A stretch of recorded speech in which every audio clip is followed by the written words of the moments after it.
Okay, so now we've got the forward weave. Logically, what must there be? Yeah, there is a backwards weave or the reverse weave.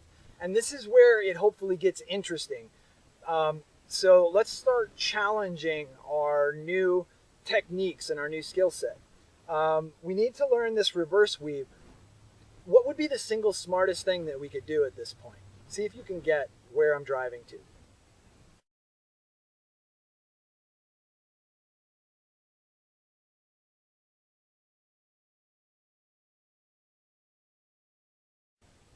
If you went, you are correct. Anytime that you can get rid of the Bonke variable, do so. So this time what you're going to do is you're going to do that same figure eight exercise, only you're going to put the blade on your pinky side and you're going to cut that same figure eight out of the sky. Here to here, here to here. And what is quite possible that will happen is you'll go, okay, and it'll be really hard for some reason. And it'll almost be like you're fighting yourself. And it's like, hey, wait, that was actually pretty easy. Why all of a sudden am I all over here? And we're going to get more into that on the next move. But for now, one of the main hidden secret programs that causes this effect is that the human mind likes to get into grooves. It's like, hey, we got this shape. Why do we need to do it the other direction? We already got this shape. And basically, when you create a thought process, you create a neural pathway. And this is going to be another one of those slightly inaccurate representations, but the visualization will suffice for the moment. And so imagine that you're on the beach and you're walking from one place to the other. And you walk, and every time you walk, you create a little furrow. And the more that you walk back and forth, the deeper the furrow gets and the easier it is to stay in that furrow. And that's what's happening here to a certain degree, is that we already did it this way, therefore the muscles want to keep doing what they think they're supposed to be doing. And this is where you learn how to override those processes. And this is where the system gets really valuable, because I actually kind of hope you are one of the people that are jammed up, because I want to create for you the experience of realizing like, hey, something is keeping me from doing this simple move. Because if that's the case, that same thing is keeping you from doing the more important things in your life out in the real world. Does that make sense? This is where I need your feedback, because this is a tricky concept to try to explain one-dimensionally. So if it's a problem, really visualize that figure eight. Maybe even draw one on the, well, don't draw one on the wall, kids. Safely, hermetically get one to where you can actually paint it around, or go very slow and methodically. But regardless, do the same thing, but with your pinky going around. Here to here, here to here. And when you've got that and you feel like you own it, there's a big difference between being able to do a move sometimes and owning it. So when you've got that, what you're going to do is go into your grip again, start right here like a javelin, and imagine that you're going to throw it, but instead of letting it go, you curve it down past your feet, your left foot, your right foot, and then take it behind you. Just like what we did in the warm-up, you can actually remember, oh, hey, I've already done this move. And so I want you to just go, this is easy, this is easy. And here's where it starts getting, like I said, interesting, because a lot of people are going to go like it's going to be wonky.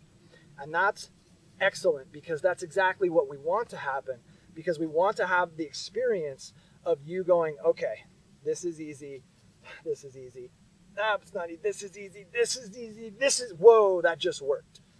And the reason why is that when you experience yourself talking yourself out of a sticky situation, then, sorry, I just thought of the guy from Jersey Shore. When you experience yourself talking yourself through a sticky situation, then that ability creates what's called a belief engine. And a belief engine is a purely conceptual machine that actually works in the cognitive realm, if you believe it does, because everything in the cognitive realm is based on what you believe to be true. If you think you're happy, you're happy. If you think you're sad, you're sad. If you think you're confident, you're confident. And so this belief engine, we want to actually start building and fueling. And so each one of these moments where you get jammed and it's like, I forgot what I'm doing. Wait, don't say I forgot what I'm doing. Say, I know what I'm doing. This is easy. This is easy. Whoa, that just worked. And so a new friend of mine got the system, and she was trying to park her very big, very expensive car in a very small spot, and she was really stressed out. And her daughter, who is a total Jedi, was like, Mom, just tell yourself it's easy. And she went, this is easy, this is easy. And she went, whoop, whoop, whoop, and parked the car. And that puts more fuel in the belief engine. And again, that's what we're really doing. So, what could happen also is that as you're spinning, you find yourself doing it, but you might actually be doing the prior move. You might be doing the forward weave. And so here's the key code on this.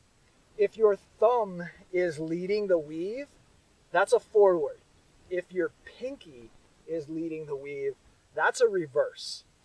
And so just for those of you who are linguistically geeky like myself, I think it's interesting that we're learning how to write code for our own programs.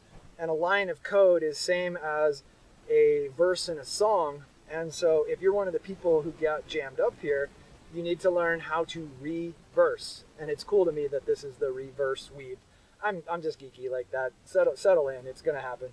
So here to here, here to here, here to here. Okay, that's the weaves, possibly the infinity spins, or possibly whatever name you come up with. And that is the basis. That is the foundation. That is the wheel of everything that you're going to do with a staff or saber. So make sure that you drill that. And drilling means you sit and you focus on one move until you have it clean and you fully own it. For example, this move, the shoulder, neck, shoulder, there was a point in my career as a pro where I could sometimes do it, but it wasn't good enough that I could put it up on stage because I didn't want to drop. And so I came up with a pattern to where it's shoulder, neck, shoulder, rotor, flip. And I did that over and over and over again. And that's until the point when I could do it unconsciously. And now it's so unconscious, what used to be my big showstopper move is part of my warm-up now. And so when I talk about drilling a move, that's what it means to drill. And this one, it is an imperative that you drill this until you get it right. Otherwise, nothing else is going to look good. And you are not going to make little children happy in the hospital. Which is, honestly, people, how much fun is that going to be? You're going to get to go into a hospital dressed like a superhero. And the kids are going to be like, oh my God, you have a lightsaber. Do something cool with it. And then you're going to. And they're going to go, oh. And they're going to be so inspired that they just get up out of bed and go home. Hopefully. All right, thanks.